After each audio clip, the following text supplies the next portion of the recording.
Hello my dear students, again very welcome to all of you in your physics class. हम यहाँ पर बात कर रहे हैं फ्लूइड मैकेनिक्स, और फ्लूइड मैकेनिक्स में अभी हम प्रेशर की बात कर रहे हैं। प्रेशर के डिफरेंट प्रॉपर्टीज देखी हमने। प्रेशर की प्रॉपर्टी हमने देखी कि किसी फ्लूइड में अगर हम वर्टिकल डाउनवर्ड जाते हैं तो प्रेशर इंक्रीज होता है एच रो जी से। ओके, एच यहाँ पर कितना हाइट आप नीचे आए, रो वहां पर डेंसिटी है, जी वहां पर एक्सेलरेशन ड्यू टू ग्रेविटी है। हमने देखा कि अगर हम वर्टिकल अपवर्ड डायरेक्शन में जाते हैं तो प्रेशर डिक्रीज होता है एच रो जी से, पर अगर हम हॉरिजॉन्टल डायरेक्शन में जाते हैं तो प्रेशर में कोई चेंज नहीं आता है। ये तभी तभी पॉसिबल है अगर हम थर्ड वाला कंडीशन देख रहे हैं कि अगर हॉरिजॉन्टल डायरेक्शन में जाते हैं तो प्रेशर में कोई चेंज नहीं आ रहा है। ये तभी पॉसिबल है जब वो इक्विलिब्रियम में हो, मतलब वो मूव नहीं कर रहा है। अगर वो मोशन में है तो यहाँ पर ये सारे केस अलग हो जाते हैं। ठीक है, तो यहाँ पर आज हम उसी की बात करेंगे। आज हमारा जो टॉपिक है वो है fluid in uniform accelerating motion.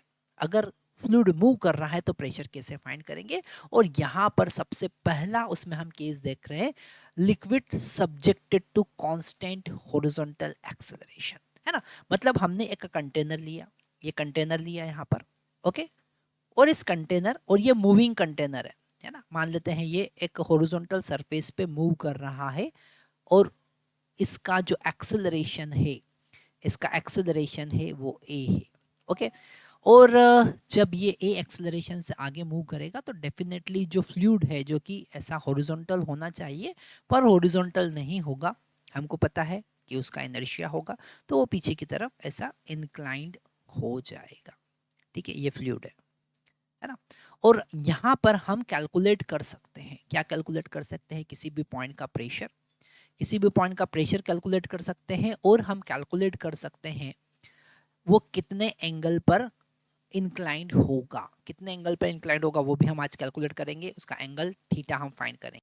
तो मेरे प्यारे बच्चों, अगर ये ए एक्सेलरेशन से हॉरिजॉन्टल डायरेक्शन में मूव कर रहा है, अगर ए एक्सेलरेशन से हॉरिजॉन्टल डायरेक्शन में मूव कर रहा है, तो यहाँ पर हम कंसिडर कर सकते हैं एक केस जिसमें हम दो पॉइंट यहाँ पर कंसिडर करें, या फिर हम यहाँ पर एक सेक्शन कंसिडर कर सकते हैं। मान लेते हैं इसमें हमने एक हॉरिजॉन्टल सेक्शन लिया, ये एक हॉरिजॉन्टल सेक्शन हमने लिया, सिलेंड्रिकल सेक्शन ऐसा ले लिया, ठीक है, जिसका एरिया जो है वो ए हमने माना कि ये जो एरिया है इसका एरिया है ए। ओके, अगर ये कांस्टेंट एक्सेलरेशन से मूव कर रहा है, मतलब ये जो सेक्शन हमने कंसिडर किया है ये भी कांस्टेंट एक्सेलरेशन से मूव कर रहा होगा, है ना। अगर हम फोर्स की बात करें तो मान लेते हैं ये जो फर्स्ट सरफेस है इस पर F1 फोर्स लग रहा है लिक्विड के कारण, और ये जो सेकंड सरफेस है इस पर F2 फोर्स लग रहा है लिक्विड के कारण। तो अगर हम नेट फोर्स की बात करें, मान लेते हैं F1 minus F2 net force होगा, मान ले, क्या होता ही है ना, F1 माइनस F2, और उससे हम लिख सकते हैं मास इनटू एक्सेलरेशन। क्या लिख सकते हैं, मास इनटू एक्सेलरेशन। अब यहाँ पर F1 को हम क्या लिखेंगे, F1 को हम लिखेंगे P1 into area of cross section A minus P2 into area of cross section A, that is equal to mass into acceleration. Okay, तो यहाँ पर P1 माइनस P2 कितना आया, ठीक है। डेफिनेटली ये जो पीछे वाला एरिया होगा, इसका ये पॉइंट जो होगा, 1 वाला पॉइंट है, यहाँ का प्रेशर ज्यादा है, और जो 2 पॉइंट है वहां का प्रेशर क्या है, कम है। ठीक है, अब यहाँ पर P1 माइनस P2 जो होगा वो mass into divided by area of cross section into acceleration होगा, और ये एक्सेलरेशन कौन सा है, जिससे वो पूरा व्हीकल, पूरा सिलेंडर ए एक्सेलरेशन से हॉरिजॉन्टल डायरेक्शन में मूव कर रहा है। ठीक है, अब यहाँ पर हम मास को क्या लिख सकते हैं, मास को लिख सकते हैं डेंसिटी इंटू वॉल्यूम। ठीक है, डेंसिटी इंटू वॉल्यूम, और वॉल्यूम को क्या लिख सकते हैं, area of cross section into length L. मान लेते हैं इसका लेंथ कितना है, हॉरिजॉन्टल डायरेक्शन में एल लेंथ है। ओके, तो यहाँ पर अगर इसका वैल्यू पुट करें तो P1 माइनस P2 हमको मिलेगा rho a l divided by a into a acceleration. तो ए से ए यहाँ पर कैंसिल कर सकते हैं, P1 माइनस P2 हमको मिला रो ए एल।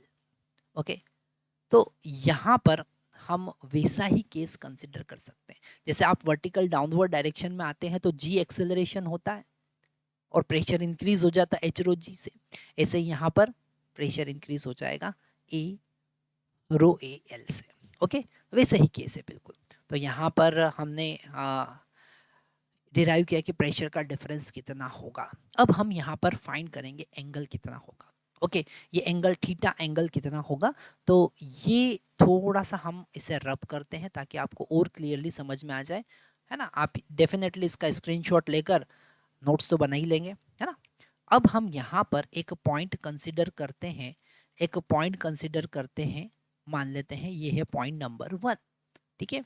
और दूसरा पॉइंट कंसिडर करते हैं पॉइंट नंबर 2, और दोनों के बीच का डिस्टेंस कितना है, L। ओके, अब अगर हम यहाँ से इसका हाइट मानते हैं y1 और इसका जो हाइट है वो है y2, और हम यहाँ पर एक ट्राइंगल बनाते हैं, ये ट्राइंगल आपको दिख रहा होगा, ठीक है। अगर हम यहाँ पर आ, इस थीटा की बात करें कि ये हॉरिजॉन्टल के साथ कितना एंगल थीटा बना रहा है, वो कैलकुलेट करना है, तो हम कैसे कैलकुलेट करेंगे। डेफिनेटली इस ट्राइंगल से, ये जो छोटा सा ट्राइंगल हम यहाँ पर ऊपर हाईलाइट कर रहे हैं, इससे हम ये थीटा कैलकुलेट कर सकते हैं। और यहाँ पर टेन थीटा क्या होगा, टेन थीटा होगा y1 minus y2 divided by L। Okay, ये जो ट्राइंगल हम यहाँ पर बना रहे हैं, है ना, ये जो ट्राइंगल हम यहाँ पर बना रहे हैं, इसका जो एंगल है वो है एंगल थीटा, और ये जो हाइट है वो कितना हो जाएगा, डेफिनेटली वो हो जाएगा y1 माइनस y2, और बेस कितना हो जाएगा, बेस डेफिनेटली L हो जाएगा, ठीक है। तो हमने यहाँ पर टेन थीटा कैलकुलेट किया, ठीक है। अब टेन थीटा अगर हमने P1 माइनस P2 लिखा, तो P1 को हम लिख सकते हैं रो जी y1 माइनस P2 को हम लिख सकते हैं रो जी y2, है ना, क्योंकि यहाँ पर वर्टिकल डायरेक्शन में भी प्रेशर हम काउंट करेंगे, हॉरिजॉन्टल डायरेक्शन में जैसे किया था। और इसको हम लिख सकते हैं रो ए एल, रो से हम यहाँ पर कैंसिल कर सकते हैं, और हमको y1 minus y2 divided by L is equal to मिलेगा a divided by g। Okay, और इसे हम क्या लिख सकते हैं, टेन थीटा, और वो हो जाएगा a डिवाइडेड बाय g। तो यहाँ से हम थीटा कैलकुलेट कर सकते हैं यूजिंग दिस फॉर्मूला। जैसे कि अगर 10 मीटर पर सेकंड की स्पीड से, कि एक्सेलरेशन मीटर पर सेकंड स्क्वायर की एक्सेलरेशन से अगर वो मूव कर रहा, तो 45 डिग्री एंगल बनेगा, ठीक है। तो यहाँ पर हमने क्या सीखा, हमने सीखा कि अगर कोई फ्लूइड हॉरिजॉन्टल डायरेक्शन में एक्सेलरेटेड है, तो फ्लूइड का एंगल कैसे फाइंड करेंगे, जो इंक्लाइन होगा फ्लूइड उसका एंगल कैसे फाइंड करेंगे, और प्रेशर डिफरेंस कैसे फाइंड करेंगे, आज हमने वो देखा। इसी को हम शूडो फोर्स के कॉन्सेप्ट से भी समझ सकते थे, इसी को हम शूडो फोर्स के कॉन्सेप्ट से भी समझ सकते थे कि अगर हम इसको लिक्विड के रिस्पेक्ट में देखें, अगर लिक्विड के रिस्पेक्ट में देखें, तो इसी सिलेंडर पर पीछे की तरफ एक फोर्स लगेगा, या फिर हम कह सकते हैं कि पेंडुलम जैसा ये मूव करेगा, ठीक है। तो वो कॉन्सेप्ट हम नेक्स्ट वीडियो में देखने वाले हैं। यहाँ पर हम नेक्स्ट वीडियो में क्या बात करेंगे, नेक्स्ट वीडियो में हम बात करने वाले हैं कि अगर इसी कॉन्सेप्ट को हम शूडो फोर्स के कॉन्सेप्ट से समझे तो कैसे समझ सकते हैं। Thank you very much.